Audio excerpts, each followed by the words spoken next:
À savoir que ces 25 dernières années, la seule entreprise qui a Vénus et Serena dans une campagne, c'est Apple. Quand vous avez de l'argent qui dort sur votre compte courant, c'est de l'argent qui se dévalue dans le temps. Puis chaque semaine, elle me rappelle, elle me dit qu'est-ce que je fais, est-ce que je vends, est-ce que j'achète. Et les banques ne proposent que leurs produits. Et en fait, ils ne savent même pas ce qu'ils vendent. Il n'y a pas grand-chose quand j'ai commencé. J'ai commencé avec 5 000 € que mon père m'a prêté et que je lui ai rendu. Tu vois, mes investisseurs, je suis arrivé en board, je leur explique tout ça. T'as peur, hein, les entrepreneurs, tu leur dis on a cramé un peu de sous pour lancer un marché, etc. C'est ce que les gens ne réalisent pas forcément quand on parle de shares. Et là, on a construit une machine de guerre. Benjamin Chemla, bonjour. Bonjour. Bienvenue dans Blindé. Merci de me recevoir. Hyper content de vous voir. Tu es un entrepreneur assez connu. Tu as fait un certain nombre de choses. On va sûrement y revenir dans le podcast. Mais ma première question, c'est quoi le problème avec la finance et l'investissement? Le problème, le problème numéro 1, je pense, c'est le manque de technologie au moment où on se lance. Il y a eu énormément d'innovations aux États-Unis au cours des 10-15 dernières années, permettant un accès, tu vois, simple, facilité à un grand public, et ça ne fait que commencer en Europe. Donc, heureusement, on n'est pas les seuls et il y a un mouvement en marche, mais je pense qu'on est très en retard et qu'on a une opportunité. Il y a un sujet d'équipement et la technologie va le favoriser. Qu'est-ce qui explique ce retard technologique du coup? C'est culturel. C'est culturel. Moi, j'ai vécu 4 ans aux États-Unis. Ouais. Et tout le monde, en fait, a conscience de l'importance de construire son futur financier, son patrimoine. Ça va vraiment de la consommation d'applications de néo-brokerage type Robinhood depuis déjà 10-15 ans là-bas. Et ils n'ont pas attendu le Covid pour s'y mettre. Ça a juste renforcé le Covid, mais ils sont assez nombreux à être sur ce genre d'app. À même les pension plans. C'est aux États-Unis, ton 401k, donc qui est ton épargne retraite. Tu as déjà conscience que c'est ton futur et tu la places sur des fonds Vanguard, BlackRock, des ETF pour 60% des Américains. Donc, c'est tout à fait différent. Tout le monde a cette conscience que tu n'as pas du tout en Europe suffisamment. Donc, la marche est encore importante. Excuse-moi, je suis un peu piqué, mais tu me dis que le problème, c'est technologique et juste après, tu me développes peut-être plus un manque de culture financière ou un mode opératoire. Est-ce que l'un est la conséquence de l'autre? Absolument. Ok, donc toi, ce que tu dis, si je résume ton propos, c'est en fait, il y a une culture financière en Europe qui est tellement pauvre, entre guillemets, qu'il n'y a personne qui a développé des outils pour aider les Européens à investir. Donc en fait, le défi, il est un peu double quand même. Absolument. En Ouais. fait, la technologie, elle vient répondre généralement, c'est une initiative d'un entrepreneur au départ, Ouais. d'un groupe d'entrepreneurs qui veulent solutionner un problème et un besoin grâce à la technologie. Et en fait, le problème, il était insuffisamment perçu, quoi, tout simplement, parce que culturellement, c'était pas le sujet. Les Français, pour ne parler que d'eux, ils étaient assez communément contents d'avoir un livret A, d'avoir, tu vois, ce genre d'instruments. Un appart surtout. Hein. Et un appart, ouais, Ouais. parce on est Ou une très, maison, très ouais. immobilier. Ouais, c'est ça. Et en fait, on s'arrêtait là. On s'arrêtait là. Et je pense que le souci de l'investissement était beaucoup plus important outre-Atlantique. Et c'est pour ça que les gens étaient équipés, ou en Asie aussi également. Donc là, ça bouge. Ça y est, là, maintenant, je pense que tout le monde a capté qu'il se passait quelque chose. Et différentes personnes se positionnent avec différents produits. Mais je pense que la marche, elle est encore importante à franchir. Donc, il y a un sujet d'équipement et de culture. Et qu'est-ce qui t'a donné, toi, envie d'adresser ce problème? Puisque toi, pour le coup, financièrement, tu n'avais plus de problème. Tu vas peut-être nous expliquer comment tu en es arrivé jusque-là. Parce que je l'ai dit en introduction, tu es un entrepreneur. Tu viens pas forcément du secteur de la finance. Donc, qu'est-ce que tu as... Enfin, on a compris un petit peu le problème que tu as cherché à adresser. Mais comment toi, à un moment donné, tu t'es dit, c'est le problème que je veux adresser. Et c'est là-dessus que je vais mettre tout mon focus, que je vais capitaliser sur toute mon expérience, tout mon réseau. On va revenir aussi sur quelques chiffres un peu choc. Mais qu'est-ce qui fait qu'à un moment donné, tu te dis, c'est ton problème, en fait? Écoute, moi, j'ai vendu 2 entreprises. Ouais. Donc, j'ai eu la chance, malheureusement pas des milliards, mais c'était des belles aventures. Et quand tu vends ton entreprise, donc tu reçois un peu d'argent. Tout d'un coup, c'est un événement nouveau. Moi, je viens pas d'une famille avec un gros patrimoine. J'avais pas grand-chose quand j'ai commencé. J'ai commencé avec 5 000 € que mon père m'a prêté et que je lui ai rendu. Donc forcément, tu reçois de l'argent. La première question que tu te poses, c'est OK, maintenant je fais quoi? Qu'est-ce que je fais? Est-ce que je le laisse sur mon compte courant ou est-ce que donc t'as besoin de t'entourer, tu poses des questions, t'es très très vite T'avais perdu. aucune idée en fait là à ce Ah moment-là. non, moi je suis avocat de formation, donc j'ai quand même un réflexe au départ qui est plutôt un biais qui est plutôt la fiscalité, qui est plutôt la création d'une holding. Enfin voilà, c'est des réflexes plutôt de juriste. Donc, une fois qu'on a passé cette étape, dans quoi je mets un peu l'argent que j'ai investi. Donc forcément, mon premier réflexe, c'est je vais investir dans ce que je comprends, ce que je connais. Donc, je me mets à être business angel. Ok. Et donc, j'investis dans des startups de potes ou de gens qu'on me présente avec plus ou moins de succès parce que j'ai aujourd'hui un portefeuille de 30 startups et à peu près un multiple moyen de 12x sur ce portefeuille depuis sa création. Donc, en fait, C'était quand ça? plutôt pas mal. Bah, j'ai commencé mes premiers investissements. Ça date de 2015. Okay. 12x, ça veut dire 12 fois la mise. Hein, pour ceux pour qui Ouais. ça peut paraître chinois, c'est pas trop mal. Avec en fait, forcément porté par des champions. C'est ta moyenne, hein, 12x. Hein. Oui, mais c'est porté par des champions. Ouais, J'étais dans Hugging Face, premier investisseur. Okay. Hugging Face, qui est une boîte qui vaut 4 milliards. Et j'ai aussi eu des échecs. Donc, bon, on en reparlera. Mais pour le reste, moi, je viens pas du tout de la finance au départ. Donc, je suis complètement largué. Je découvre tout, quoi. L'investissement en bourse en direct, les actions, les ETF. J'ai découvert ce qu'était un ETF sur le chemin parce que c'était pas quelque chose qu'on apprend à l'école.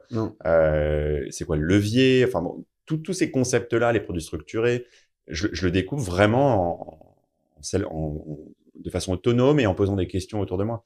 Et je me dis, c'est pas possible. Quand tu fais ces cash-out, tu vas pas voir ta banque à ce moment-là? Non, alors c'est plus marrant que ça. C'est tes banques qui t'appellent. Ouais. Tu vois. Ouais, toutes les banques t'appellent, d'ailleurs. Ouais, alors, non, t'as tes banques qui t'appellent, donc les banques et dans les lesquelles tu es, et puis les banques privées qui t'appellent. De façon même parfois pas forcément appropriée, parce que t'as des banques privées, tu vois, qui ne te prennent pas potentiellement si t'as pas 10 millions à leur donner, etc. Donc, ils ont aucune idée de la valeur de ton cash-out ou de ta capacité à leur donner X ou Y montant, mais tu reçois 25 000 coups de fil, et là, t'es un peu perdu, t'as une forme d'anxiété aussi face à ça, parce que tu dis si je prends pas les bonnes décisions, si je me mets à placer dans des trucs pas forcément liquides, et si je perds tout, enfin, tu vois, t'as travaillé dur, t'es entrepreneur, moi j'en ai souffert, tu vois, de moments où j'étais interdit bancaire, où la carte passait pas, où j'allais dans des dates avec des petites copines sans savoir si la carte allait passer. Enfin, tu vois, bon, ça c'est pas la souffrance ultime, c'est un exemple plutôt rigolo. Décides, du coup, et donc t'es anxieux, et les banques te proposent que leurs produits. Ouais, forcément. Monsieur, et en fait ils ne savent même pas ce qu'ils vendent.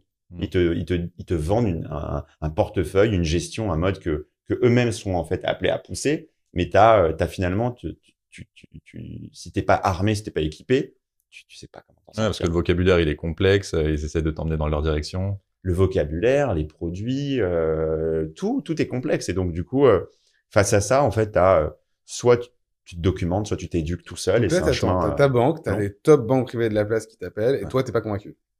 Non, mais la banque, elle a certaines vertus. La banque, elle te donne accès au crédit. Donc, tu vois, j'ai pu faire successivement 2 RP, de résidence principale, qui, je pense, reste aujourd'hui, en tout cas, à moins que des réglementations futures changent. On n'est pas à l'abri. On n'est pas à l'abri. Ça reste une super niche, parce que aujourd'hui, les banques prêtent assez volontiers pour la RP, d'une part, donc c'est facile de financer une RP. Le taux d'apport, généralement, alors ça dépend de l'époque, mais il reste relativement raisonnable, donc tu peux t'endetter assez significativement, et puis derrière, tu as une niche sur une plus-value. Donc si tu achètes bien ta RP, donc moi j'ai déjà fait 2 RP, donc ça c'est mon premier réflexe, et pour ça, oui, effectivement, tu as besoin du concours d'une banque, donc faut jouer le jeu et leur donner en face aussi un peu d'encours, un peu d'actifs, parce que sinon, ils vont pas jouer le jeu, ils vont pas t'accompagner. Mais au-delà de ça, je pense que il faut vite t'affranchir d'un seul partenaire. Et ça très tôt, quel que soit ton montant d'épargne. Dès que tu as quelques dizaines, milliers ou centaines de milliers d'euros, il faut que tu puisses être assez ouvert et ne pas être enfermé. Est-ce que c'est plusieurs partenaires ou est-ce que c'est plusieurs fournisseurs? Parce que c'est pas exactement la même chose. Hein. C'est vrai, je dirais les deux. Plusieurs partenaires et plusieurs fournisseurs. Ouais, là je suis légèrement en désaccord, moi, parce que je pense que si tu veux, pour beaucoup de gens, l'investissement, c'est une charge mentale, et c'est pas un plaisir. Et malheureusement, quand on fait ce métier-là, c'est souvent un plaisir. Et donc il y a une dichotomie entre la perception de la finance de celui qui la distribue, qui la vend, qui la conseille, et celui qui la consomme. Et je pense que c'est pour celui qui la consomme de se dire le confort de pouvoir faire confiance à quelqu'un. En fait, le service rendu, bon, c'est un avis, hein. Bien sûr. Mais le service rendu, je pense, il est énorme. Parce qu'il y a une sérénité, si tu veux, qui permet de prendre des décisions. Et en fait, si t'as pas de sérénité, tu prends jamais de décision et donc t'investis jamais. Bon, en tout cas, moi, j'ai observé ces cas-là mais après, sur les fournisseurs, c'est pour ça que je te posais la question comme ça. Sur les fournisseurs, en revanche, je pense que c'est là qu'il faut pas, enfin, tout le monde n'est pas bon sur tout, y compris les plus grandes banques sont pas les meilleures sur toutes les classes d'actifs. Les plus grands géants sont pas les meilleurs sur toutes les classes d'actifs. Donc, Là-dessus, j'étais plus d'accord. Non, tu as raison. Pour éclaircir le propos, je pense que déjà, moi, j'ai un profil à faire les choses plutôt seul, Ouais. à ne pas être accompagné, enfin, prendre des décisions assez seul. Mais pour le commun des gens qui aujourd'hui nous écoutent, je pense que tu as besoin effectivement d'un conseil qui centralise. Tu as besoin d'un conseil ou en tout cas d'une interface ou d'une personne qui va centraliser, qui va rassurer, qui va avoir une vue d'ensemble. C'est pour ça qu'aujourd'hui, nous, on est très actifs auprès justement des CGP et parce qu'on pense que leur rôle est essentiel dans l'accompagnement. Après, quand je dis qu'il faut avoir plusieurs fournisseurs, c'est plus dans le sens plusieurs plateformes Ok. ou plusieurs effectivement supports financiers. Mais avoir une personne qui t'accompagne, si tu décides d'être accompagné et qu'il y a une vue d'ensemble, oui, ça soulage. Bah, c'est une manière de traiter aussi les biais émotionnels qui, à mon avis, font quand même beaucoup dans la finance. Mais donc, juste pour revenir sur ton histoire et bien comprendre le nœud auquel tu as voulu répondre, donc, ok, donc tu te retrouves effectivement à confronter finalement à des problématiques d'investissement. Effectivement, on le dit peut-être pas si souvent, mais généralement, les gens qui ont un problème d'investissement sont les gens qui ont de l'argent, ce qui est pas exactement pareil que l'épargne. Et là, tu trouves pas forcément chaussure à ton pied, ou en tout cas, tu découvres tout un tas de choses qui se renforcent aux États-Unis. Comment ça se... Ouais, moi, j'ai compris que l'argent qui dort, quel qu'en soit le montant, hein, dès le premier euro, c'est de l'argent qui se dévalue. Mais ça, c'est pas évident, hein, tu vois, pour les gens peut-être qui nous écoutent. Quand vous avez de l'argent qui dort sur votre compte courant, c'est de l'argent qui se dévalue dans le temps. Donc, ce qui veut dire que vous vous appauvrissez à ne pas placer votre argent. C'est un concept qui est essentiel et donc je me dis pourquoi enfin voilà, j'ai des outils pour apprendre et pour essayer d'être intelligent. En revanche, les autres les ont pas forcément. Donc vraiment, moi, je rentre en France et je me dis, je vais mettre tout mon savoir et créer une équipe de champions pour monter une boîte tech qui est affranchie finalement aussi de tout outil préexistant. Parce que en fait, là, il y a un legacy. Hein, les institutions financières, les systèmes d'investissement, les systèmes bancaires qui existent aujourd'hui sont assez anciens. Ouais. En fait, il y a beaucoup de startups qui innovent dans l'offre, dans le positionnement. Mais quand on regarde, qu'on ouvre le moteur, les systèmes à la fin sont assez anciens. La manière de gérer les flux, la manière d'exécuter les ordres, la manière de faire de la tenue de compte. Et donc moi, je me dis, je vais aller là où personne ne va. C'est ce que les gens ne réalisent pas forcément quand on parle de shares, c'est qu'on va construire toute une plateforme. Et là, on a construit une machine de guerre. C'est-à-dire qu'aujourd'hui, on est teneur de compte, on est prestataire de services d'investissement et on a créé tout en interne.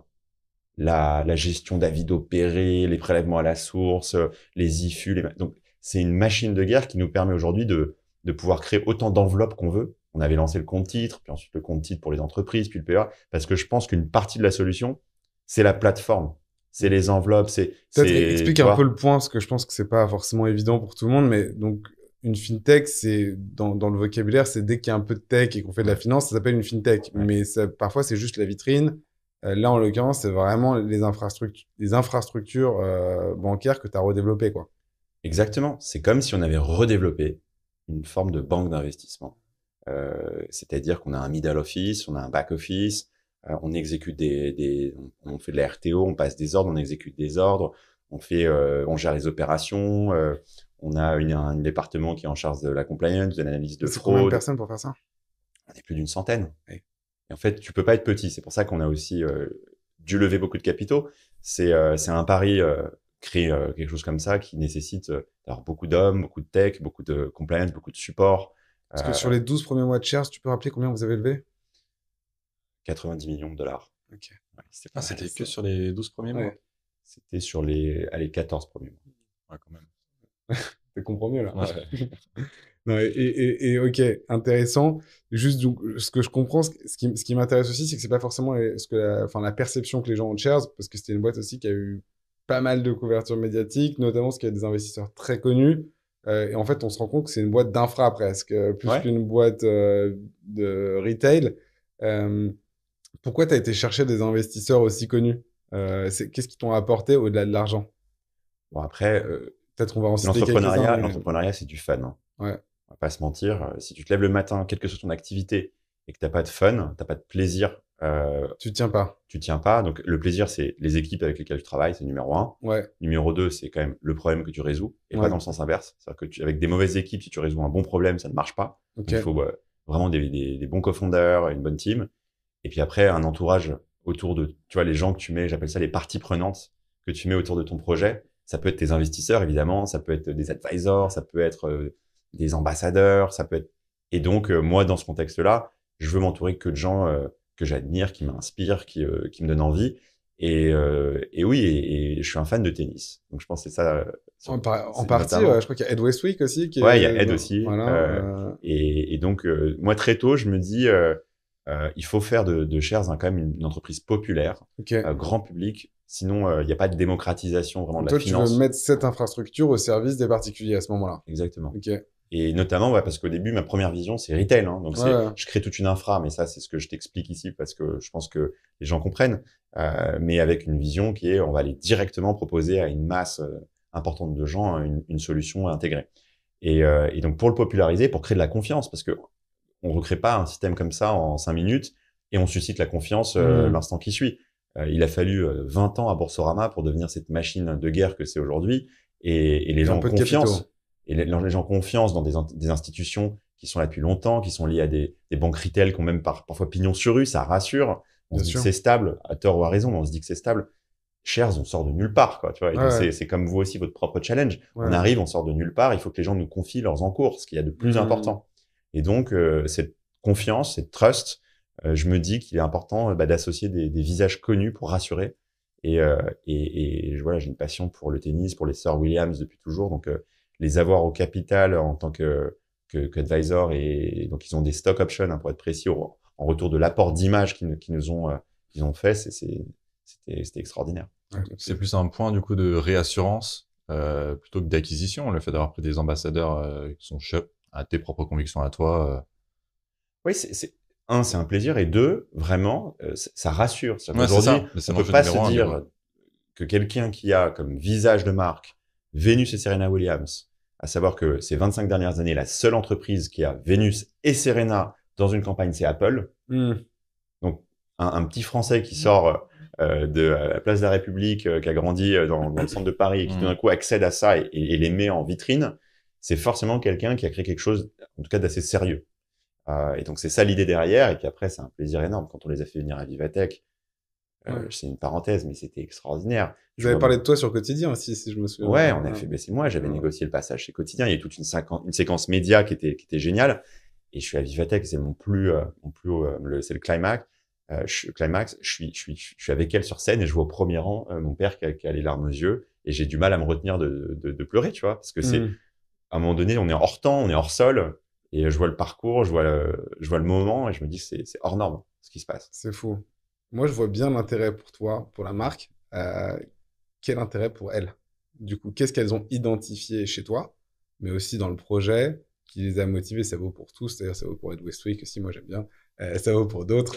Mais qu'est-ce qui fait que eux, enfin, qu'est-ce qu'ils ont identifié chez toi? Parce qu'en 12 mois, nous, on a développé un peu de tech aussi dans une moindre mesure, donc on sait ce que c'est. En 12 mois, de sortir une plateforme de ce niveau d'infrastructure, de penser créer une marque qui va s'imposer sur un marché où, comme tu le dis, généralement, il faut 20 ans. Il y a beaucoup de cadavres sur la route parce que des Boursorama, il y en a eu plusieurs, il y en a qu'un qu'on retient. Qu'est-ce qui fait qu'ils t'ont fait confiance, eux? Parce que pour toi, j'ai compris l'intérêt, hein. Mais pour eux? Je crois que je suis sympa. Okay. Tu les as rencontrés comment, du coup? Par des amis en commun qui nous ont organisé un premier dîner avec Vénus, que j'ai pu pitcher, et par la suite, qui m'a ensuite introduit à Serena. C'était un processus qui était long, hein. Donc déjà, on convainc pas des gens comme ça en 5 minutes, parce que leur image est essentielle. Ce sont des gens qui font très attention aux deals et aux endorsements qu'ils font, aux marques avec lesquelles ils s'associent, surtout sur des sujets aussi aigus que la finance, parce qu'il y a des gens qui peuvent aussi perdre de l'argent en investissant, hein. Donc, on parle de gagner, de placer, c'est le but. Mais dans tout investissement, il y a un risque. Et donc, par là, ils sont très vigilants, en fait, au moment où je les rencontre. Mais ils aiment la mission. Okay. Ce sont des gens qui sont battus toute leur carrière pour l'égalité homme-femme, pour l'évangélisation, l'éducation au sens large, mais aussi au sens financier. Donc, c'est des sujets qui leur parlent.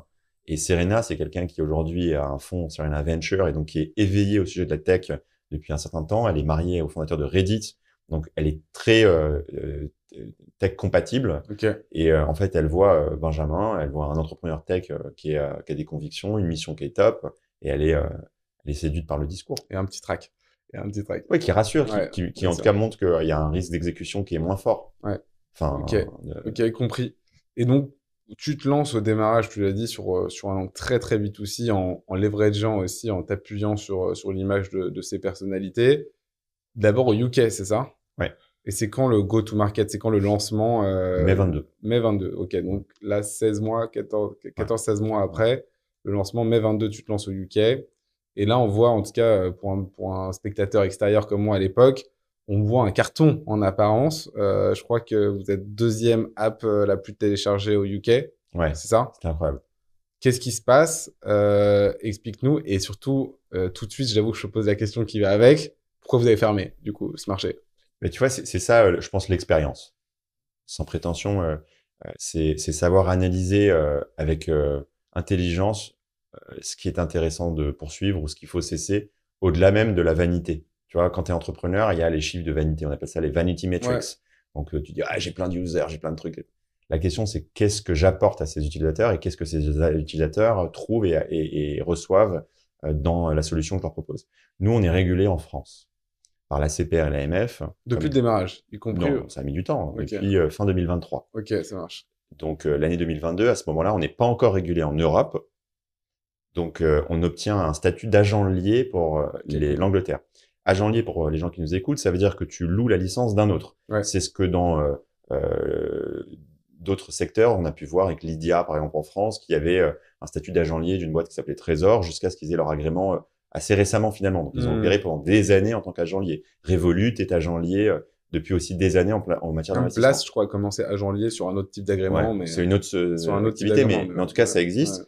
L'agent lié en Angleterre, c'est génial parce qu'on l'obtient en 3 mois, donc on peut lancer très vite. Mais en fait, très vite, on est aussi sous contrainte. Donc, à titre d'exemple, quand on lance le marché français, on a vraiment 2 plateformes différentes avec des offres très différentes. En France, on a des actions, des ETF, on a aussi des cryptos parce qu'on devient PSAN, on fait des comptes titres, on va pouvoir déployer toute la plateforme que j'ai expliqué avec plein d'enveloppes différentes. En Angleterre, on fait, en fait, on ouvre des comptes chez le broker en tant qu'agent lié.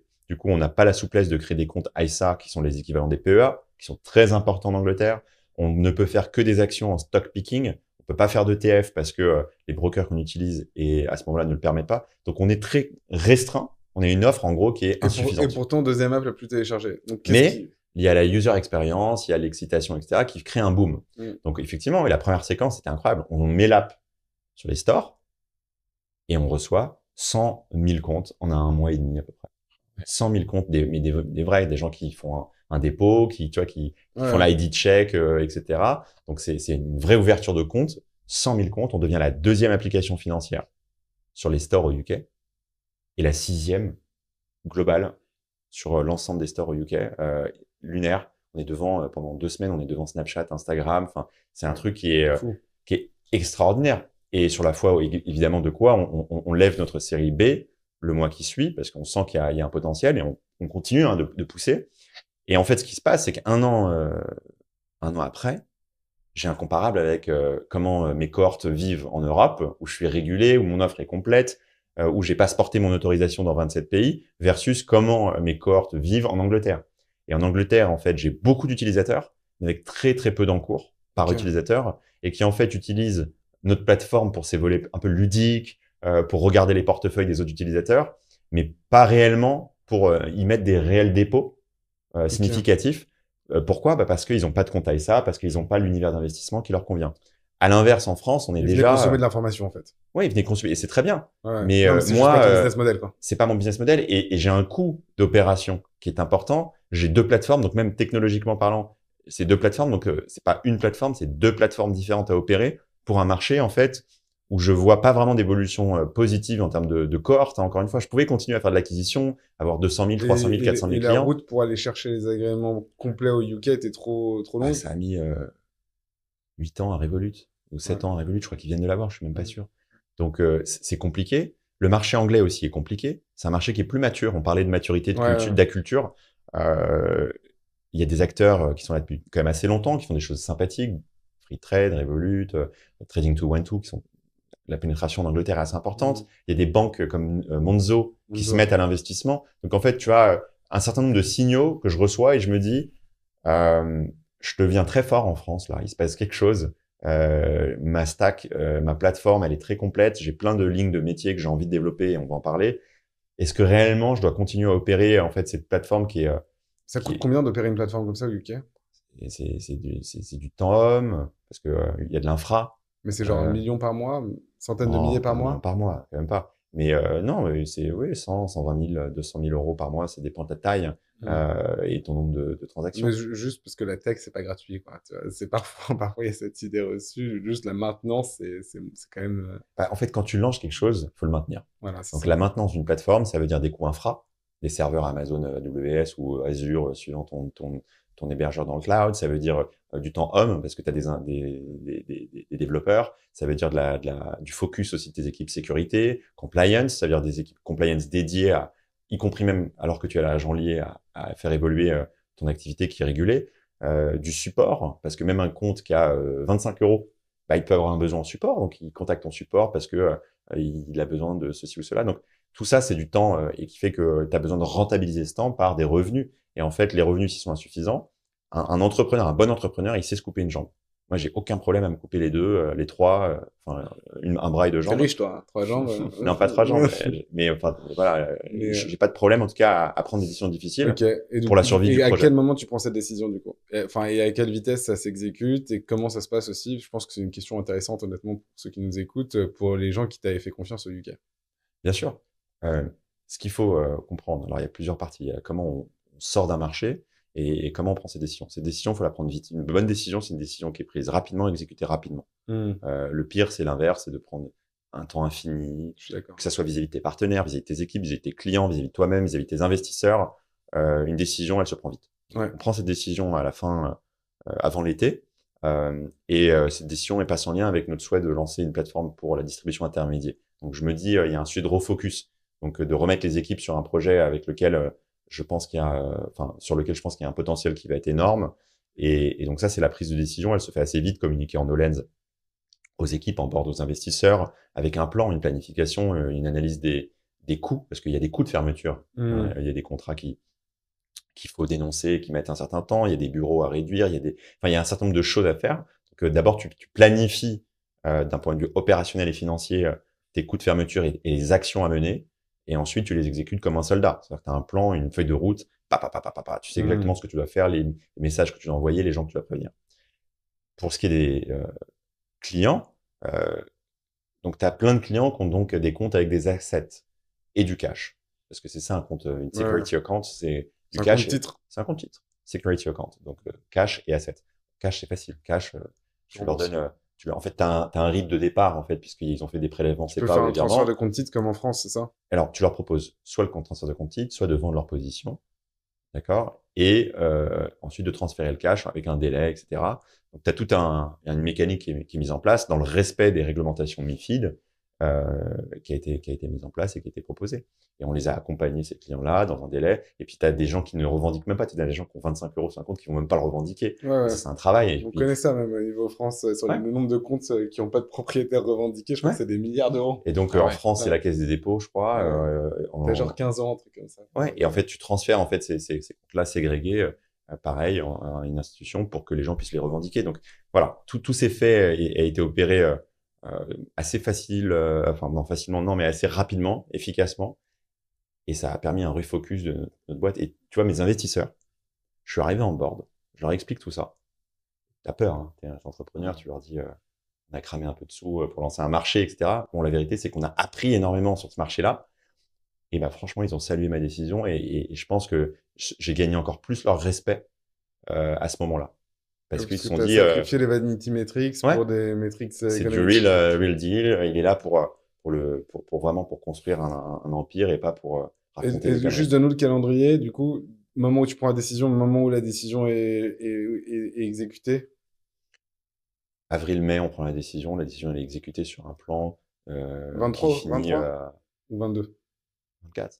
Ah, 24, ok, ouais. Et la décision est exécutée sur 3 mois et finalisée en septembre. Ok, ah oui, c'est récent. Ouais. Ah oui, c'est tout frais. Ok.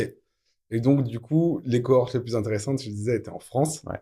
Et donc là, focus en France, là où nous sommes.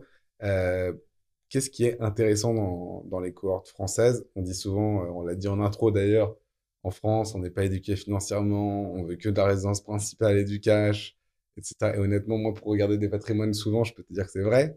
Tu vois, genre, je démarre souvent, je vois le truc, bon, 80% d'immobilier, ok, 10% de cash et 10% de... on sait pas ce qu'on fait, quoi.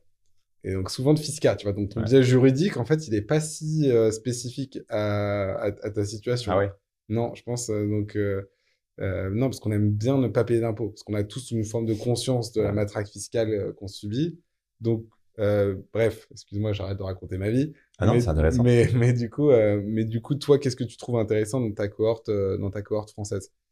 Non, bah, déjà, versus ce que j'avais vu en Angleterre, j'ai des clients qui mettent des encours beaucoup plus significatifs. Ouais, Alors, on est encore loin de justement ce qu'il y aura demain sur Shares Pro avec justement la distribution intermédiaire, où là, par essence, l'intermédiaire, il va avoir des clients qui ont des encours plus importants que les gens en self-care.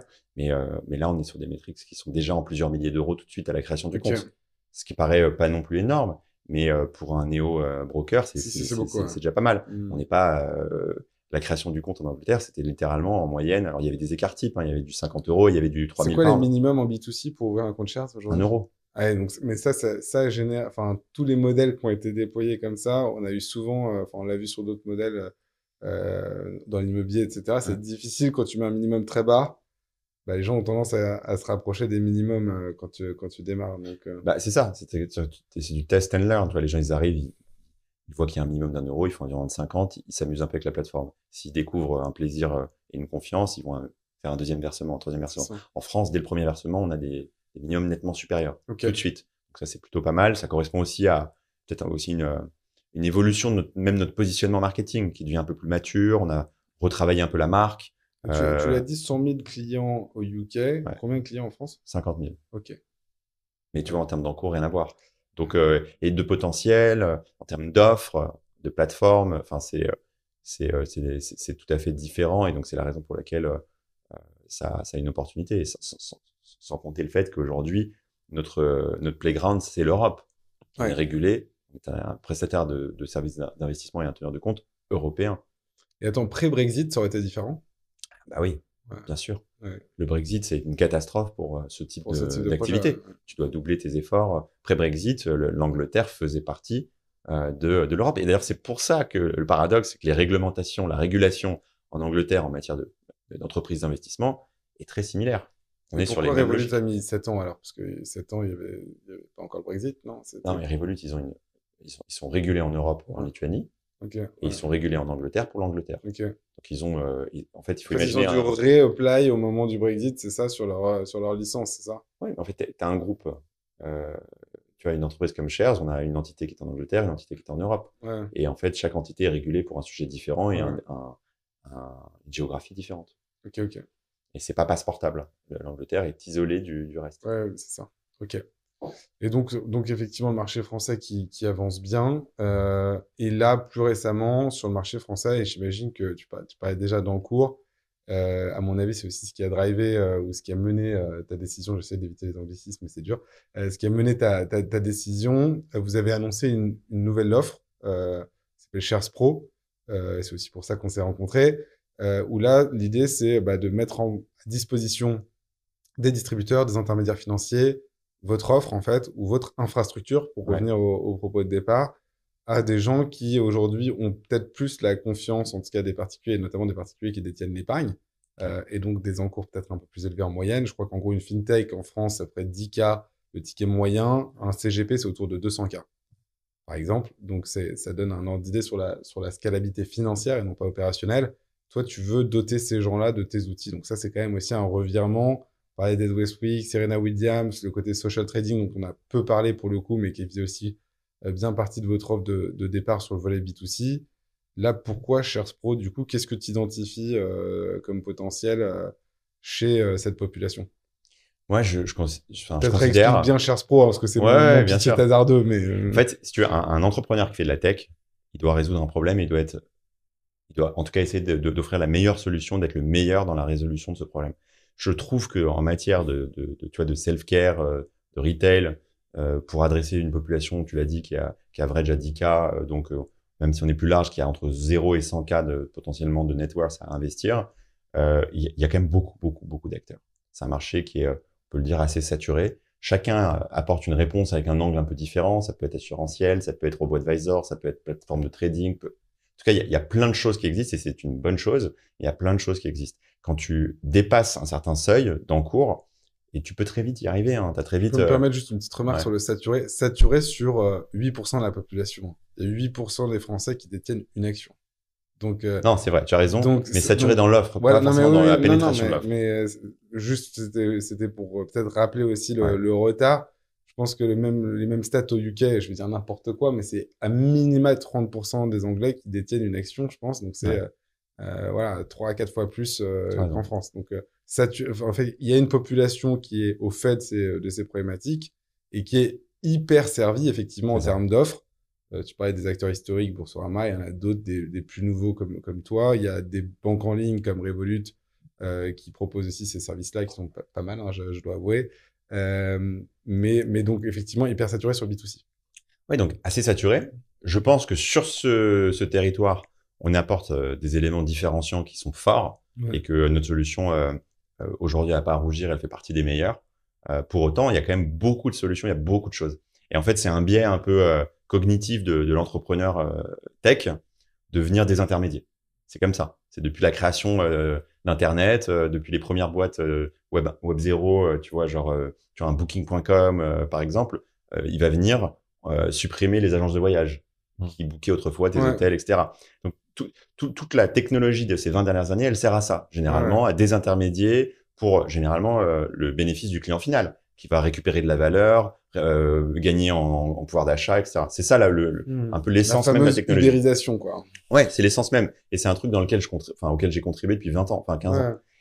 Mais là, pour moi, quand tu as 50, 100 000 euros, parce que tu as un héritage, parce que tu as vendu ton appart, parce que tu as économisé, parce que tu commences à avoir des enfants, etc., et que tu te poses des questions, tu as besoin de quelqu'un à qui parler. Et en fait, c'est faux, selon moi, de penser que l'interaction avec un être humain peut être complètement remplacée par soit du self-care, soit voire même de l'IA. En fait, si ça peut aider. Un bien ou un service que tu consommes qui coûte plus de 50 000 euros, qui n'est pas dominé par le serviciel aujourd'hui. En fait, t'as besoin. Voilà. Non, mais t'as besoin de conseils. T'achètes un appart, il y a qui? Ouais. 99% du temps, les agents immobiliers, et c'est une des populations les plus critiquées, professionnelles les plus critiquées, etc. On les appelle les ouvreurs de portes, etc. Pourquoi ils sont toujours là? Tu vois, t'achètes une voiture, tu vas pas demander un conseil quand t'achètes une voiture? Non, mais tout le monde, t'as toujours une population qui va se débrouiller seule, qui va faire son avis seule, mais voilà, la masse affluente d'épargnants pour les citer, qui va se situer entre 100 000 et 2 millions, ou 100 000 et 3 millions, ou 100 000 et 5 millions, suivant les définitions. Cette masse-là, qui en fait est assez nombreuse, elle a besoin d'être accompagnée. Donc, une fois que tu as dit ça, donc ça c'est mon premier constat quand même au fil de l'année, parce que je découvre aussi ce secteur, je rencontre plein de gens. Et mon deuxième constat, c'est que les CGP, c'est des entrepreneurs. Et en fait, j'ai rencontré des gens comme toi, j'ai rencontré des CGP qui font ça depuis 20 ans avec leurs femmes, j'ai rencontré des mecs qui ont créé des empires, j'ai rencontré des tout petits qui se lancent tout juste et qui ont une super vision. Et globalement, ce que je constate, c'est que, c'est des entrepreneurs. Donc, l'ADN, c'est le même que le mien. Donc, en fait, on parle vraiment, on se comprend. Et le deuxième constat, c'est qu'ils ont zéro outil. Vraiment, je trouve que là, il y a très peu justement d'entrepreneurs tech qui se sont intéressés aux intermédiaires pour leur donner des plateformes dignes de ce nom. Et qu'en fait, ils opèrent sur des plateformes d'assureurs un peu, des plateformes de certains services un peu old school qui ont 20-25 ans et un peu de legacy. Et c'est pas du tout compétitif en termes d'expérience à toutes les boîtes qu'on a pu citer qui innovent dans la tech. Et je me dis, en fait, elle est là ma mission. Moi, j'ai une plateforme retail avec une offre plutôt trading. C'est très bien, mais en fait, maintenant, je vais étoffer mon offre, ajouter un univers d'investissement plus large et toutes les enveloppes. Et je vais donner de la tech à des entrepreneurs, à des intermédiaires. Comme on a dit qu'il n'y avait même pas 8% des gens qui avaient des actions en France, les enveloppes, ça veut dire quoi? Et c'est assez intéressant d'en parler quand même, parce que toi, tu as focus au départ sur le compte titre. Je crois que bientôt, il y aura une autre enveloppe dont tu vas parler. C'est quoi? Ça y est, c'est live sur le B2C bientôt, j'espère sur le B2B aussi. C'est quoi ces enveloppes en fait de détention et pourquoi c'est important de les connaître? Et c'est d'autant plus important dans l'univers intermédiaire, celui qui est le vôtre, où justement on prend un conseil, parce que on pense tout le temps aux produits financiers. Ouais, j'ai investi dans telle boîte, ou j'ai investi dans tel ETF ou dans tel fonds. C'est très bien. Mais où t'as logé tes actifs? Ils sont dans un compte titre régulier, et c'est très bien, les comptes titres, c'est une grande souplesse. Est-ce que tu as une holding? Bah, alors, est-ce que tu as créé un compte titre pour ta holding, etc. L'enveloppe, c'est en fait le compte. Il y a différentes typologies de comptes. Il y a des comptes compte titre, donc ça c'est le classique. Il y a l'avantage généralement d'être très souple, on peut tout mettre dedans. De la même manière, il existe un compte titre pour les personnes morales. Donc, on l'a lancé sur Shares et il arrive sur Shares Pro aussi à la fin du mois. Et donc, ça permettra de créer un compte à une holding. Vous prenez un entrepreneur, par exemple, comme moi, et la plupart d'entre nous, on crée une holding. Parce que c'est un peu le réflexe. Et on se retrouve avec, dans le meilleur des cas, des cash co. On a une société où il y a un peu de cash qui est remonté par du dividende, par des ventes de parts, etc. Et ce cash, si on se le distribue, on est très taxé dessus et on s'en distribue un peu pour vivre généralement. Mais il va avoir tendance à dormir souvent sur les comptes courants des holdings. Et il y a là aussi une opportunité importante, un vide. Donc le compte titre qui permet ne serait-ce que d'ouvrir un compte titre à une société et de placer même sur un fonds monétaire, donc avec un capital qui est pas exposé à des risques importants et qui est rémunéré, c'est une bonne chose. Il y a le PEA. Le PEA, mais c'est une arme. C'est une arme. C'est une arme. C'est pour moi la meilleure enveloppe. Explique-nous un peu le PEA. Honnêtement, on en parle toujours comme si c'était une évidence, mais explique-nous un petit peu pourquoi c'est une arme. Je pense que soit les gens me méprisent, ne le considèrent pas, soit c'est le truc que tu vois, tes parents te disent de faire à 18 ans, ouais, ou un PEA comme ça, ça commence parce qu'il y a une histoire de durée aussi de détention.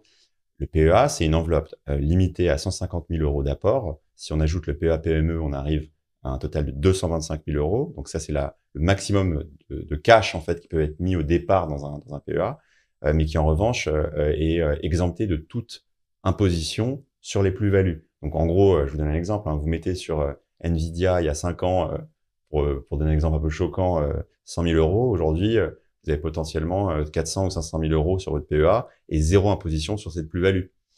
Donc c'est pas neutre, surtout pour ceux qui s'exposent à de l'ETF, à de la bourse. Surtout, là, tu as dit un autre élément important, je pense, du PEA, c'est que c'est limité sur les versements, mais pas sur les montants détenus sur l'enveloppe. Et donc, tu peux avoir des gros PEA. Moi, j'ai entendu parler de certaines des 10 plus grosses fortunes françaises qui investissent dans des startups via PEA parce qu'ils ont des enveloppes, en fait, énormes. Enfin, aujourd'hui, ils ont fait des gains prédictibles, très certainement, mais énormes sur ces enveloppes-là, exonérées d'impôts. Et on pourrait jamais imaginer que les 10 premières fortunes françaises utilisent ces enveloppes. Je peux vous dire que c'est le cas. Ouais, donc mais tu peux avoir des gros PEA. En fait, si tu commences tôt, très vite, tu as tes 150 000 euros en cible dans ton PEA et tu les investis et les réinvestis, etc. Effectivement, tu as des gens 10 ans, 10, 15 ans plus tard qui se retrouvent avec des très gros PEA, jamais en fait imposés. Et en fait, tu n'es imposé que à la liquidation de ton PEA et tu as une durée de détention minimum de 5 ans. Donc, c'est un instrument qui est super, qui est vraiment super. Tu n'es pas limité dans le choix de tes actifs, enfin, des actions à placer justement dedans? Oui, mais avec l'ETF, tu peux en ETF synthétique. Donc là, je rentre un peu dans le détail, mais par exemple, tu ne peux pas avoir des actions américaines en direct dans un PEA. En tout cas, pour l'instant. Et là aussi, on prêche tous pour faire évoluer les choses. Tu peux pas avoir des actions fractionnées aussi, donc, par rapport à tous les néo-brokers que nous sommes avec des actions des 1 euro, parce que tu as besoin d'avoir vraiment le titre en face. Mais via de l'ETF synthétique, donc de l'ETF à la bourse Euronext, tu peux t'exposer tout à fait à un indice S&P 500 et donc indirectement être exposé aux valeurs de la TechUS par exemple. Donc voilà, pour moi, le PEA, c'est l'instrument pour faire du private equity, typiquement investir dans des startups à haut potentiel et pour faire de l'investissement sur l'ETF, ça me paraît être une très bonne enveloppe. Une bonne solution, ouais. Bon, alors pourquoi quelqu'un comme toi, qui depuis 15 ou 20 ans, selon tes propres dires, cherche à casser l'intermédiation dans tous les secteurs, devient le gars qui va équiper les intermédiaires financiers qui, pour le coup, ont peut-être pas aussi mauvaise réputation que les agents immobiliers, mais pas loin. Donc, c'est plutôt une population dite d'escrocs, de malhonnêtes, de vendeurs de fisca, de vendeurs de Pinel. Je cite quelques expressions. Pourquoi toi, tu vas équiper les vendeurs de Pinel avec des outils et pourquoi ces gens-là, ils sont pas si malhonnêtes qu'on veut bien le penser finalement? Ou pas, hein, tu vois. Qu'est-ce qui fait que tu t'adresses, le chantre de la désintermédiation s'intéresse à cette population? Voilà. Tu sais, moi, je veux pouvoir me projeter dans un produit qui peut équiper des gens que je connais, des gens que j'aime. Moi, j'ai créé un compte à ma mère sur Shares. Et elle m'a dit, merci mon fils, mais dans quoi je dois investir? Et donc, je me suis rendu compte qu'il y a quand même besoin de conseils. Alors, elle l'a créé avec une grande simplicité. Et donc, je l'ai accompagnée dans le choix de la création de son portefeuille. Et puis, chaque semaine, elle me rappelle, elle me dit, qu'est-ce que je fais? Est-ce que je vends? Est-ce que j'achète? Et à la fois, ça l'amuse et en même temps, elle n'ose pas y aller seule. Elle a besoin de quelqu'un qui lui prenne la main et l'accompagne parce que c'est pas son métier et, euh, et elle n'est pas la seule. En fait, tu as des centaines, des milliers, des centaines de milliers, des millions de gens qui sont hyper anxieux face à une décision parfois toute bête, hein, et même parfois pour 50 euros. Tu vois, elle me dit, j'ai gagné 50 euros, là, est-ce que je vends? Tu vois, non, il faut attendre un peu, il faut rester, c'est du long terme. Ah bon, long terme, mais c'est pas risqué si ça tombe. Tu vois, les gens peuvent pas gérer forcément ça sans être accompagnés. Et ça, ça ne Je changera veux bien pas. t'arrêter là-dessus 2 secondes. Ouais. Gérer comment? Parce que moi, ce que j'entends, c'est comme ça que j'ai peut-être envie de l'entendre, mais pour moi, c'est gérer émotionnellement, en fait. C'est géré émotionnellement, mais il y a un volet quand même Technique qui est aussi, mais technique parce que tu dois adapter le portefeuille que tu proposes à un profil de oui. risque. Parce que si c'est juste géré émotionnellement, tu peux exposer quelqu'un à un risque qui n'est pas prêt à prendre en lui disant t'inquiète, ça va bien se passer.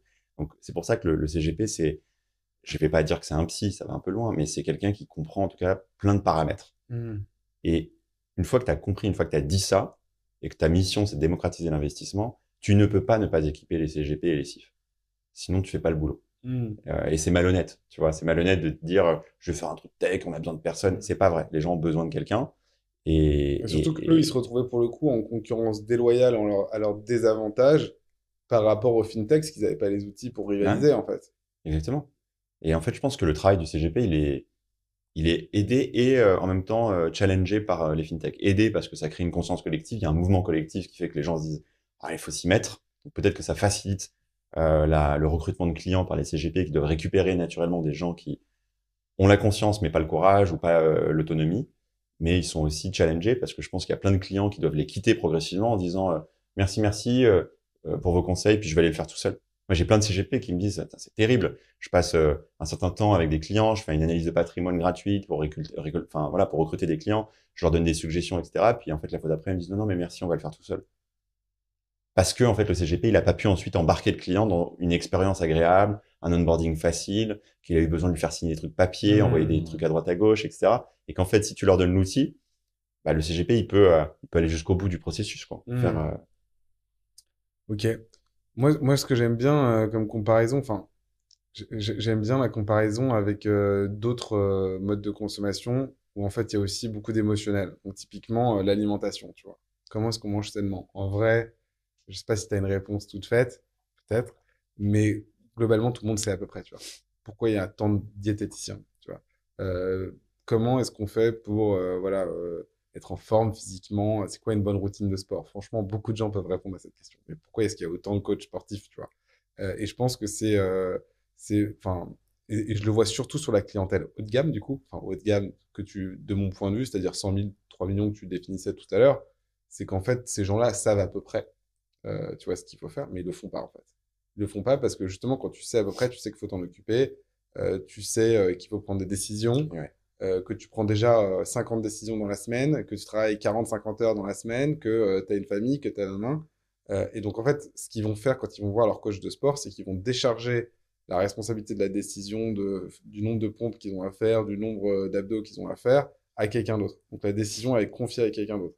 Pareil, si tu m'as écrit mon menu, il est listé, au mieux même pour les plus aisés d'entre nous, il est préparé. Je t'ai confié cette décision, je t'ai confié cette charge mentale. Ça, c'est un bonheur, en fait. C'est un luxe énorme, tu vois. Et je pense que le CGP qui est bon, il doit répondre à ce luxe-là. Donc évidemment, c'est un prérequis qu'ils connaissent un petit peu les bases de l'alimentation et donc en l'occurrence du CGP de la finance, mais il doit être capable aussi de comprendre toi ton besoin financier, mais aussi émotionnel, et de capter ta charge mentale. Pour moi, c'est le challenge du CGP. Tu dis un entrepreneur doit répondre à un problème. Le problème auquel doit répondre le CGP, c'est quelle est la charge mentale de Benjamin, comment je lui prends. Et moi, je suis sûr qu'un bon CGP, même toi qui dis Ouais, je c'est m'en vrai. occupe tout seul, il peut te prendre une partie de ta charge mentale que tu n'as pas envie de gérer. On J'en suis chiche, sûr. on essaye. On essaye. Off record, on On essaye. essaye, on essaye. Mais je suis sûr. Parce que là, émotionnellement, je suis sûr que tu as déjà vécu quelque chose là dans ce que je viens de te dire. Bien sûr. Voilà. Donc, Non, mais c'est même encore plus fort ouais. qu'un coach sportif et un diététicien qui sont tout à fait importants. Mm. Pour moi, on est juste le niveau d'après un médecin. C'est-à-dire qu'en fait, dans la pyramide un peu de Maslow, ce qui est attendu, tu vois, tes besoins essentiels, c'est de bien fonctionner, de boire, de manger, etc., d'avoir une santé, une bonne santé. Donc, le médecin, tu n'irais pas le remplacer par non, je vais en ligne, me renseigner tout seul et m'automédiquer. Donc, non, tu as besoin d'un médecin qui est scientifique, mais aussi qui comprend les biais psychologiques, parce que tu vas dire je me sens mal, j'ai ça, il va savoir si c'est un vrai symptôme ou c'est et ben là on est l'étape d'après quand même. Je vais pas aller, c'est pas extrême, la comparaison elle est un peu forte, mais on est juste l'étape d'après quand quelqu'un Mais le je trouve souci ça un point financier intéressant c'est parce que c'est souvent employé par les CGP, la comparaison avec le médecin, ah le ouais médecin de famille, etc. ah Ils oui aiment bien dire ça, mais c'est médecin de vrai famille. Pourquoi moi j'aime bien être en désaccord avec ça. ah bon Pourquoi? Parce que, en tout cas, dans nos systèmes, le médecin, c'est quoi son rôle? Quand est-ce que tu vas le voir? t'es malade Ouais. Ça, mais c'est tu un... fais des check-up aussi Oui, mais alors, toi, tu fais en réel, combien de personnes font du préventif avec un médecin en France, à ton avis, si je te dis ça comme ça? bah, je sais pas mais en tout cas si les gens qui nous écoutent je vous invite à faire une fois par an un check-up parce que non, mais, Ce message est sponsorisé par le ministère de la Santé, non, mais mais attends, t'as raison. aujourd'hui, je te le dis, au moment où j'ai monté Shares, je me suis dit, il y a deux trucs qui me passionnent. La médecine préventive et l'investissement. Ouais. Et ça pouvait être l'un ou l'autre. Hein. J'ai failli faire tout un truc dans la prévention parce que aujourd'hui, tu as un cancer sur deux qui pourrait être diagnostiqué bien plus tôt si juste les gens faisaient pipi sur une bandelette une fois tous les Mais 2-3 du ans. coup, si ça te passionne, tu dois certainement pouvoir me donner un ordre d'idée de combien de personnes consomment de la médecine préventive. 2%. Voilà. Bon, bah, t'as tout compris. Et donc, le CGP, lui, son job, c'est de faire de la médecine préventive. Et donc, c'est pas d'attendre que Benjamin ait Bah 4 millions en cash sur son compte, qu'il ait payé 400 000 euros d'impôts les 3 dernières années. C'est pas beaucoup. Et, Le ratio de 10% est pas mal. Là. non, mais Ouais, des ordres de grandeur, voilà, des grandes masses. En gros, ça c'est la médecine bien sûr. curative. C'est de dire, bah ouais, t'as un problème en fait. Quand t'as 4 millions en cash, t'as un problème, tu l'as dit tout à l'heure. Ça veut dire que t'as 4 millions qui perdent de la valeur. Donc c'est un gros problème, 4 millions en cash d'investissement, hein, je précise pour choquer personne.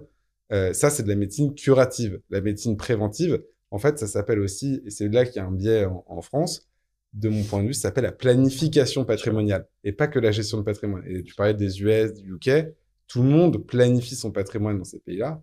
En France, qui te parle de planification patrimoniale? Eh ben nous, aujourd'hui, Ouais, non, heureusement, mais, mais oui, pas oui. beaucoup d'autres gens. Ouais. Non, mais c'est un terme qui n'existe pas. Enfin, tu vois, et donc ça, c'est le curatif. Excuse-moi, je m'emballe, j'aime bien le sujet aussi. Hein, donc, C'est passionnant. c'est un sujet commun. Mais donc, ok, donc en pitchant ces CGP, parce que finalement, l'offre, elle est même. Est-ce qu'elle est live aujourd'hui? C'est une bêta, je crois on en fait partie d'ailleurs. Ouais, ouais, On peut le lance dire. une bêta ce mois-ci, dont vous faites partie. C'est hyper important pour nous en fait de prendre des feedbacks de gens qui ont votre expérience, des feedbacks à la fois sur des fonctionnalités. La plateforme elle est évolutive, on la développe depuis seulement 5 mois sur la base de ce qu'on a construit depuis 3 ans. Donc, il y a des choses, il y a beaucoup de choses, mais il y a plein de choses qui arrivent. Donc, l'introduction de plus de produits, de plus de fonds, de plus d'assets, de plus de fonctionnalités, et les feedbacks sont essentiels. Tu vois, par exemple, un feedback que j'ai pris là récemment et qu'on va ajouter, qui va peut-être te paraître évident, un CGP, il a des grilles d'allocation. Ouais. Et s'il a 100 clients, c'est-à-dire qu'il a 100 clients à qui il a proposé probablement un certain nombre les mêmes grilles. À juste titre, tu vois, c'est des modes de gestion, Bien etc. sûr. Quand il fait un rebalancing, donc quand il les gère lui-même, hein, il est en mode gestion conseillée, il va donc faire des mouvements. Mais comme il est sur un modèle de gestion conseillée, il faut rappeler que ces mouvements, il les fait en suggestion. Et nous, en tant que plateforme en charge de la RTO, on va solliciter le client final pour lui demander la validation de ces mouvements. Oui. C'est comme ça que ça s'opère. Donc, c'est une saisie manuelle par le CGP. Il est évident que quand il a 100 clients ou 50 clients qui sont sur une grille, il peut pas faire 50 fois les mêmes mouvements. C'est pénible. C'est ce qu'il fait aujourd'hui. Et c'est ce qu'il fait aujourd'hui. Donc, nous, c'est à date, dans le MVP, donc la première plateforme, ça sera le cas. Mais très vite, donc c'est-à-dire, nous, c'est un truc qu'on règle en semaines, hein, pas en mois, on va mettre en place une fonctionnalité qui va permettre à ce que le CGP puisse tout de suite prendre une décision et qu'elle va se répercuter, cette décision, qu'elle se répercute sur 50 portefeuilles d'un coup. Et là, tu fais gagner une demi-journée à un CGP. Facile. Donc, celui qui prend la décision, ça passe plus par vous après pour contacter les clients. C'est le client qui prend la décision. Les 50 clients vont valider. D'un point de vue régulation, tu peux pas échapper à une régulation qui d'ailleurs est bien. Hein. Le rôle de CGP, c'est un CIF. Hein. Il est en charge du conseil. Il n'est pas dans un mandat de gestion. Il peut aussi proposer une gestion sous mandat, une gestion pilotée, mais c'est pas lui le gérant. À ce moment-là, c'est une gestion qui est tierce par une société de gestion. Quand on est en gestion conseillée, il doit saisir lui les 50 mouvements à la main. Et en face, chaque client doit valider. Donc là, on change pas l'interfaçage client. Chaque client doit toujours valider, mais lui, il peut le faire en une seule fois. Okay. Là, on vient de faire gagner une demi-journée à quelqu'un. Donc c'est énorme. Et c'est un exemple. Facile. C'est un exemple. Tu as un feedback, tu le prends, tu règles, paf. C'est rapide. Et c'est pour ça que on doit être entouré de gens comme toi, comme vous, pour prendre vos feedbacks et construire ça ensemble. En fait, nous, on a un intérêt commun à créer la meilleure plateforme. C'est assez intéressant. Bon, nous, on a développé aussi un certain nombre d'outils et Ouais. on pense que la tech doit y répondre. Donc maintenant, quand il y a des gens qui le font mieux que nous, comme toi, sur le compte titre, on n'hésite pas à s'appuyer sur eux. Moi, ce que je dis souvent, c'est que les gens, ce qu'ils préfèrent dans notre tech, c'est l'humain, en fait. C'est qu'en fait, nous, on leur rend du temps. J'ai encore eu une interview hier d'un magazine spécialisé du secteur. Et il me disait, qu'est-ce qu'ils préfèrent les gens chez Colbert? Je dis, bah, en fait, on a du temps pour eux. Pour une fois, on les appelle, en fait. On les appelle, on a du temps pour eux parce que la tech, elle sert à Top. traiter le reste, en fait. Elle sert à traiter le reste. Et elle est mise au service du service attendu par le client. Je veux dire, un gars qui aujourd'hui te dit, dans une expérience de gestion de patrimoine, qu'il est appelé plusieurs fois par an, il est dans le top 5% des meilleures Ouais. expériences. Il est dans le top 5%, top 10% des meilleures expériences clients. Et je pense que des acteurs comme toi, enfin, et c'est pour ça que j'en profite aussi pour.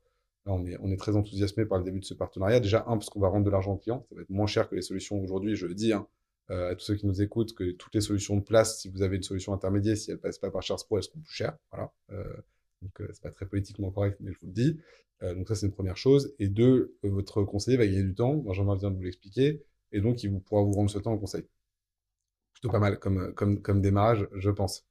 Bon, maintenant qu'on a bien compris Charles Pro, je suis quand même curieux parce que après avoir baigné comme ça dans la finance, dans l'entrepreneuriat, quand on fait 12x en plus sur un portefeuille de start-up, il y a peut-être des petits secrets. Je crois d'ailleurs que tes 12x, ils ont fait des émules puisque tu fais partie des ambassadeurs sur le volet fintech justement du Blast Club d'Anthony Bourbon. Donc, tu fais Je vraiment, n'en fais plus partie. tu n'en fais plus partie. Ok, d'accord. Ok. Pour des raisons simples, c'est que je veux focuser mon énergie sur Sur shares Charles, ok. et pas envoyer de signaux Contradictoire. dissonants en matière d'investissement. Mais c'est très bien ce qu'il fait. Ok, très bien. Bon, en tout cas, tu fais partie des figures de l'investissement en start-up, etc. Tu as monté cher sur la partie action, tu es intervenant sur BFM Bourse. Bref, c'est quoi le bon tuyau, quoi? Dans quoi on investit selon toi, Benjamin? C'est quoi ta conviction aujourd'hui? Bah, C'est quoi tes bons tuyaux à toi? Parce que finalement, on a tous des biais, tu vois, dans notre approche de l'investissement et des spécialités. C'est quoi aujourd'hui l'investissement immanquable?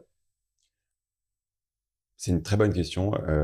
Je pense que moi, j'ai une grosse appétence pour l'investissement en startup au départ, qui est paradoxalement pas ce qui est proposé sur Shares, mais à titre perso, parce que tu me poses la question. Et en startup, moi, j'applique une règle logique, c'est j'investis dans des choses que je comprends. Ok. Non, parce que tu vois, tu as des fois des trucs incroyables, avec des fondeurs incroyables. Si tu comprends pas, tu C'est comprends une pas. très bonne règle de sécurité, ça. Donc, j'ai besoin de Et comprendre. ça vaut pour peut-être ça Pour vaut tout, pour- même. ouais, Mais ça vaut pour tout, je pense. Il faut comprendre. Et tu vois, si tu comprends rien, il y a un problème. Alors après, c'est bien du casino, quoi, tu vois. Si tu Bah ouais. suis juste un filon comme ça, que tu as entendu, que tu rien compris. Moi, j'ai investi dans un truc que je comprends pour être en maîtrise le moment venu de prendre une décision. Hmm. Deuxième chose, c'est que j'applique souvent à tort, mais en tout cas, je l'applique de façon systématique, la règle de faut toujours sortir quand tu peux sortir. En startup, hein. Ok. Tu sais, c'est le fameux, je crois que c'est Warren Buffett qui dit j'ai toujours vendu trop tôt. Hmm. Mais il vaut mieux trop tôt que trop tard. Donc, j'ai des regrets, hein, tu vois. Je Mhm. te parle de mon multiple de x12.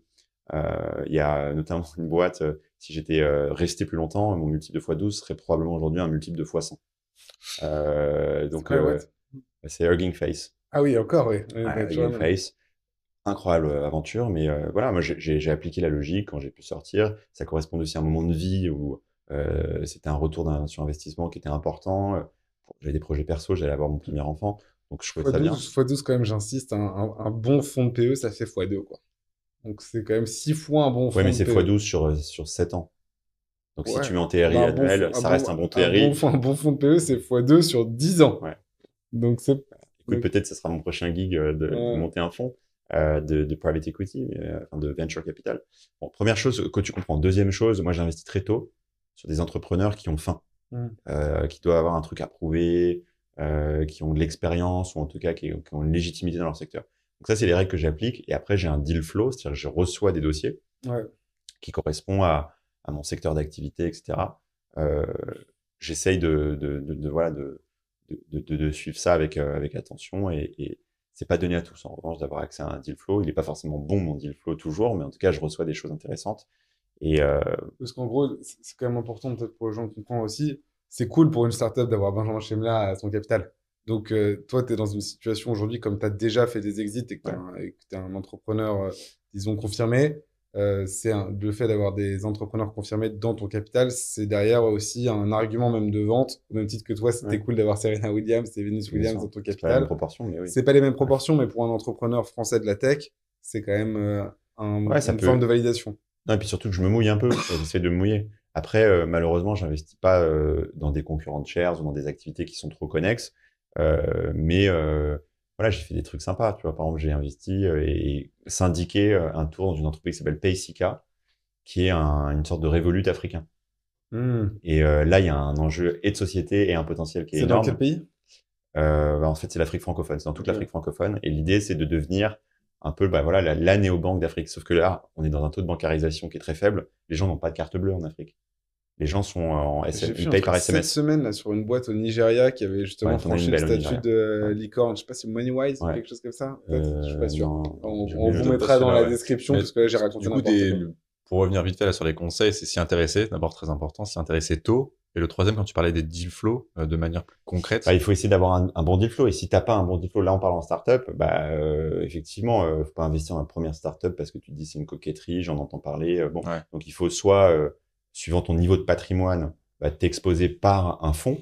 Donc tu peux demander à ton CGP typiquement pour rester dans le thème, est-ce que il peut t'exposer à des fonds de private equity, et il y a beaucoup de fonds de private equity qui prennent des tickets assez bas. Hein. Tu peux rentrer des 50, 100 000 euros dans des fonds de private equity ou de venture capital qui ont des bons portefeuilles. Il y a quand même des super fonds. Moi, au GeoCapital, par exemple, Singular, chez moi, qui est un fonds extraordinaire, ils ont un portefeuille qui est top. Donc, ça te permet quand même d'être exposé à des startups sans avoir à devoir tu vois, assesser lesquelles sont bonnes. Constituer ton deal flow, constituer ta méthode de sélection. Donc ça, tu peux faire ça. Il y a les club deals, il y a les club deals qui commencent à vachement se populariser. Après, pour moi, les club deals, c'est dangereux parce qu'il y a du bon et du moins bon. Il y a des très bons dossiers qui passent en club deal, mais il y en a des dossiers qui sont aussi moins bons. Donc il y a du cher et du très cher aussi. Et puis, il y a aussi un sujet de valorisation parce que parfois, sur les club deals, tu peux être exposé à des valos qui sont fixés un peu comme ça et où il n'y a pas l'intervention de professionnels. Mais tu as aussi des super opportunités. Donc voilà, il faut aussi être capable d'être critique par rapport à ça, mais c'est top les club deals et tu as des belles levées qui se font sur les plateformes de crowdfunding ou de club deal. Donc ça, c'est pour les startups, et pour le reste, c'est quoi voilà, investir c'est pareil en fait, investir en quoi tu crois. Peut-être qu'il y a un biais, je dirais, vers intéressez-vous au marché US et à la technologie, parce que c'est quand même assez exceptionnel ce qui se passe quand on regarde le S&P 500 sur 5 ans. Voilà, donc exposez-vous aux valeurs américaines si possible, c'est quand même les marchés les plus dynamiques, et faites-le par l'intermédiaire d'ETF et de façon régulière. Et là, c'est un peu contradictoire ton conseil sur la fin, si je peux me permettre, parce que intéressez-vous à ce que vous connaissez, et les ETF, c'est aussi en théorie, et ça devient de moins en moins le cas pour des effets de concentration. C'est aussi, justement, ne faites pas de choix trop marqués, captez la performance long terme des marchés. C'est pas exactement la même chose que... non, mais c'est-à-dire diversifier. Ouais, diversifier par les ETF. Et en fait, il faut avoir une logique globale. Tu fais pas un seul truc, tu fais plein de trucs, et dans le package, parce que tu me demandes un peu c'est quoi pour moi dans le package, tu dois être exposé aussi via des ETF à des marchés US. Et un investissement fun que tu fais, genre est-ce que tu achètes de l'art, des montres, des voitures, est-ce qu'il y a un truc, est-ce que tu as un truc très alternatif, des cartes Pokémon, est-ce qu'il y a un investissement, est-ce qu'il y a un truc qui t'amuse ou pas du tout? Non, j'ai un peu fait de crypto-monnaie comme beaucoup de gens. Et puis j'aime bien l'immobilier, comme beaucoup de Français aussi. Donc il y a rien de là-dessus. Mon fun, il est plus sur ma vie, tu vois, perso, mes intérêts perso, et les startups, c'est déjà pas mal. Ma zone fun est plus sur les startups, sur les projets de startups. Cool. Lucas, t'as des petites questions complémentaires? Il y a quelques, il y a 2-3 questions qu'on aime bien poser sur la fin. Donc les investissements alternatifs. Valeurs boursières préférées, donc tu parlais en particulier de valeurs technologiques aux États-Unis. Parce que c'est vrai que tu dois en citer une. Nvidia. Tout le monde, c'est pas très original, mais c'est violent. C'est une trajectoire extraordinaire. Il y en a une qu'on avait posée à notre précédente invité. Est-ce que tu saurais définir ton pire et ton meilleur concurrent? Peut-être pas forcément même en tant que boîte, mais quelque chose que tu identifies. Nommer, la désigner. Donc vraiment la nommer, ok. Donc, name dropping. Non, je trouve que c'est important de pas nommer ses concurrents. Donc, sans nommer peut-être le principal pain point que tu combats. Non, par contre, je vais dire autre chose. Hier soir, j'ai pris un verre avec un de mes principaux concurrents sur l'offre Shares Pro. Et il y a quelques mois, j'avais rencontré un autre de mes principaux concurrents en France. Et à l'un comme à l'autre, ce que j'ai dit et que je pense, c'est que c'est pas parce que tu es en concurrence avec un service ou avec une alternative que tu dois méconnaître ton concurrent et le mépriser. Je pense qu'on peut travailler avec l'ambition d'être meilleur, de proposer quelque chose de plus puissant, mais toujours dans le respect de son concurrent. Et c'est important de se parler, de se connaître. Je trouve ça bizarre, tu vois, les gens qui s'isolent. Souvent, je rencontre des gens et je leur dis, t'as déjà rencontré ton concurrent parce que, par exemple, je le connais. Ah non, non, je peux lui parler. Non, on s'est croisé à une conf, on s'est pas regardé. Enfin, je trouve ça absurde. Moi, quand j'ai rencontré Nick de Revolut, le fondateur de Revolut à Web Summit, on était dans la speaker room, j'ai été le voir, je lui ai dit bonjour, je me suis présenté. Alors, je suis infiniment plus petit, hein, donc ça n'a rien à voir. Mais voilà, je m'en fous. Quelle chance pour le coup, parce que c'est un sacré personnage, je crois. Ouais, mais tu rencontres des gens, tu te présentes. Bien sûr. Quelle que soit leur taille, c'est intéressant, tu as des learnings à prendre. Donc, parlez à vos concurrents, connaissez-vous, peut-être même pour mieux être en concurrence, mais dans une approche. C'est plutôt bien d'avoir des concurrents d'un bon niveau aussi. Hein. Ça motive. Ça élève. Bah oui, ça élève, ça inspire. Ok.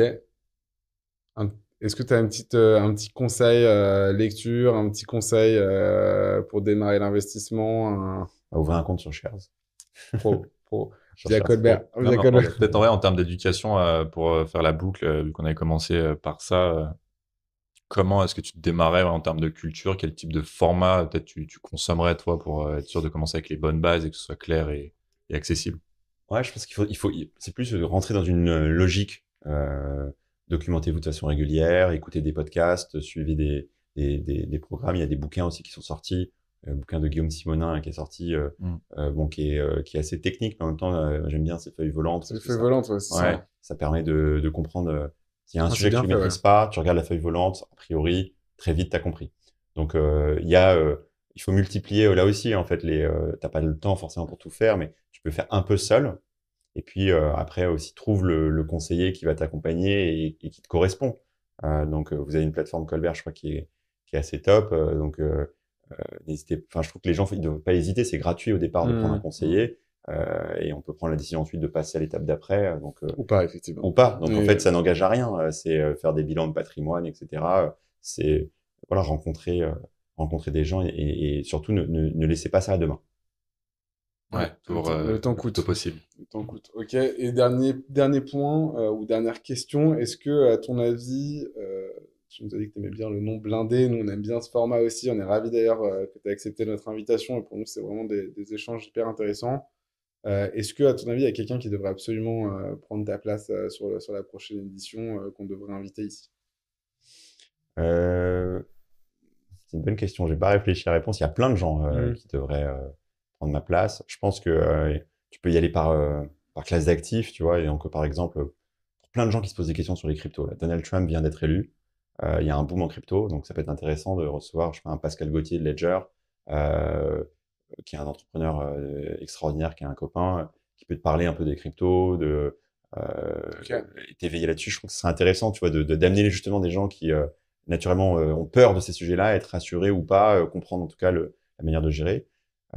Ça serait un peu original, je trouve, comme approche. Ouais. Justement, on connaît peut-être mieux son autre, le fondateur, Eric Larchevêque, mais qui est moins dans le day-to-day de Ledger aujourd'hui. Bien sûr, 6 ans qu'il est sorti. C'est ça. Donc, intéressant d'avoir quelqu'un qui est effectivement dans cette structure. Écoute, Benjamin, merci 1000 fois de nous avoir répondu avec autant de franchise et d'avoir partagé ton expérience. Je pense que Shares est au tout début de son aventure et à mon avis, le pivot Shares Pro, la vie personnelle, et nous, on n'a pas hésité longtemps, en tout cas, à vouloir tenter l'expérience avec vous. C'est un très bon pivot et je pense qu'il y a un gros potentiel sur ce marché français. J'espère que collectivement aussi, on va pouvoir faire augmenter ce seuil des 8% à peut-être 16% dans les 5-10 prochaines années, puisque le marché, indépendamment des concurrents, il est surtout vierge en fait. Ouais. Donc j'espère qu'on y participera tous avec nos produits, avec ce genre de format. Donc voilà, merci encore Benjamin. Merci à tous les deux. Et merci bon succès à Shares Pro. Merci et à Colbert aussi. Merci. À bientôt.